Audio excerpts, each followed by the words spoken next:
उन्नयन की पांचाली लेकर तृणमूल कांग्रेस लोगों के पास जा रही है। इस बारे में आसनसोल दक्षिण ग्रामीण के शहर सभापति ने कहा, मैदान में कोई विरोधी नहीं दिख रहा है, खेलेंगे किसके साथ। विरोधी अपने समर्थक बाहर से किराए पर ला रहे हैं।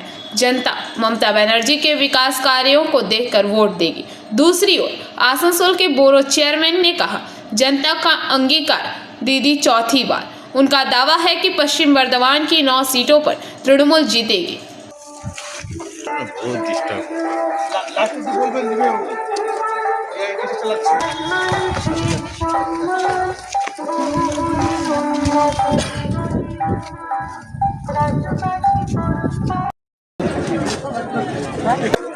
ফর 25 ডিসবার্সমেন্ট বিধায়িকা তহবিলে টাকা হচ্ছে নীল।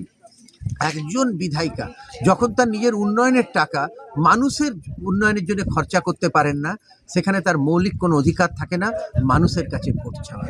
নাগরিক অধিকার খর্ব করার লড়াই হচ্ছে বিজেপির, আর তৃণমূল কংগ্রেসের লড়াই হচ্ছে মানুষের অধিকারকে সুরক্ষিত করে আরও প্রসারিত করা।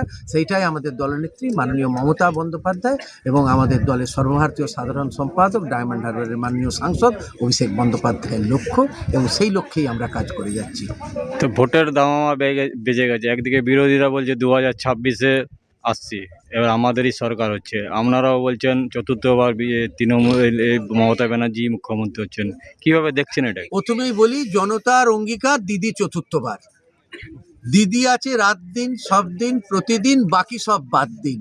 ট্যুরিস্টদের বাদ দিতে হবে পশ্চিমবাংলার জনগণ। যেমন আমার ভাই অর্জুন একটু আগে বলল, বাইরে থেকে ইম্পোর্টেড জিনিস নিয়ে এসে কাজ করতে হচ্ছে, স্থানীয় কিছু নেই। আপনারা যে মানুষ দেখতে পাচ্ছেন সবাই নিমচার, আমরা কেউ বাইরের নই, তো আমাদের বাইরের লোক লাগে না। এবং রইল উন্নয়নের নিরিখে ভোট হবে, উন্নয়নের জন্য ভোট হবে। এবং মানুষকে আমরা আজকাল কি বলছি, জাতীয়তাবাদী অভিনন্দনের সঙ্গে সঙ্গে উন্নয়নবাদী অভিনন্দন। কেন প্রত্যেকটি রাস্তায় আপনি দেখতে পাবেন আমাদের কোনো সৈনিক উন্নয়নের ঝান্ডা নিয়ে দাঁড়িয়ে আছে। এবং ভোট, তৃণমূল কংগ্রেস শুধু ভোটে কাজ করে না, তৃণমূল কংগ্রেস পশ্চিমবাংলার মানুষের কাছে এখন সেটা হচ্ছে পলিটিক্যাল পার্টির চেয়ে বেশি মানুষের একটা অংশ। কেন জন্ম থেকে মৃত্যু পর্যন্ত আপনার সঙ্গে রয়েছে। আপনি বললেন ভোটের দামামা, আমি আপনাকে জিজ্ঞেস করবো, দুর্গাপুজোর কার্নিভালের টাইমে ভোটের দামামা ছিল না? তখন কোথায় বিজেপি ছিল? এবং সবচেয়ে বড়, আপনি এত বড় এসআইআর রাজ্যের ওপর চাপিয়ে দেওয়া হলো। 8খানা রাজ্যে ভোট, আসামে ভোট, সেখানে এসআইআর হলো না। এবং অনুপ্রবেশ, তো পশ্চিমবাংলায় অনুপ্রবেশের চান্সেস রয়েছে মুর্শিদাবাদের দিক দিয়ে আর কিছুটা আলিপুরদুয়ারের দিক দিয়ে, ওই দিক থেকে। কিন্তু এমন এমন রাজ্য রয়েছে, বাকি 7টা 7 সিস্টার্সের যে রাজ্য, সেখানে পুরো রাজ্যটা বাংলাদেশ, কিছু কিছু জায়গায় 2টো বর্ডার লেগে আছে। তো সেখানে কেন এসআইআর নয়? এসআইআর রাজ্যের মানুষের ওপর চাপিয়ে দেওয়া হলো। এসআইআরের বিরোধী তৃণমূল কংগ্রেস নয়, জনগণনার বিরোধী তৃণমূল কংগ্রেস নয়। তৃণমূল কংগ্রেস বিরোধিতা করছে শর্ট সময় যেভাবে মানুষকে হয়রান করা হচ্ছে।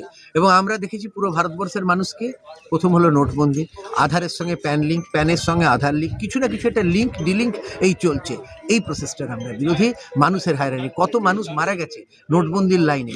আজকে বিএলওদের মৃত্যু মিছিল চলছে, সেই মৃত্যু মিছিলের ওপর রাজনীতি যদি কেউ করছে সেটা ভারতীয় জনতা পার্টি। এবং আসানসোল দক্ষিণে তার খুব একটা করুণ উদাহরণ আমরা দেখতে পাচ্ছি। আসানসোল দক্ষিণের বিধায়িকা যেটা করছেন, মানুষের জন্য কাজ না, দলের জন্য কাজ করছেন। কিন্তু দলের জন্য কাজ নিশ্চয়ই করবেন, সেই দলের প্রতিনিধি, কিন্তু মানুষকে উপেক্ষা করে না, সেটাই তিনি করছেন।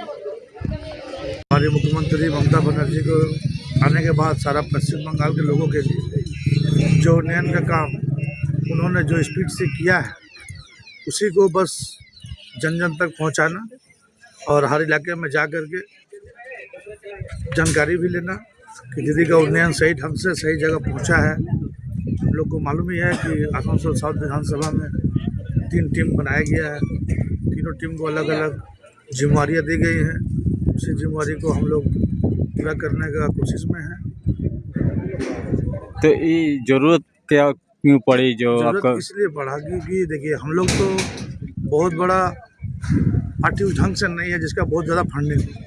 जो हम लोग टीवी में, एड में, मोबाइल में देखिएगा, अभी फ़ोन आता है, बोलता है हमें सेंट्रल का नेता बोल रहे हैं, वो बोल रहे हैं। हम ममता बनर्जी का हमेशा कार्यकर्ता ही सबसे बड़ा संपत्ति है। और दीदी का कार्यकर्ता ज़मीन से लेकर के हर एक जगह है। आप तो देख रहे हैं कि अभी SIR का जो चला काम, कहीं भी आपको दूसरा पार्टी का कोई लोग दिखाई नहीं दिया। अभी तो थोड़ा देर पहले आप हमारा एक मीटिंग में देख रहे थे कि किस ढंग से उनका ECLs रिटायर हो गए हैं, 65 ईयर्स हो गया है। अभी उनका वाइफ का नाम को काट दिया जा रहा है, हेयरिंग में जा रहे हैं, बोल रहा नहीं ये डॉक्यूमेंट्स नहीं है।